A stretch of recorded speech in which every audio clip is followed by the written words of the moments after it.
জন্য।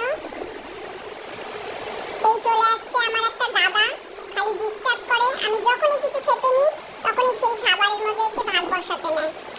ছাড় কিন্তু বলে দিলাম, তোকে এবার আমি মেরেই দিব। খুব ডিস্টার্ব করে যাচ্ছি। এই দেখ কামড়ে দিয়ে দিব একদম।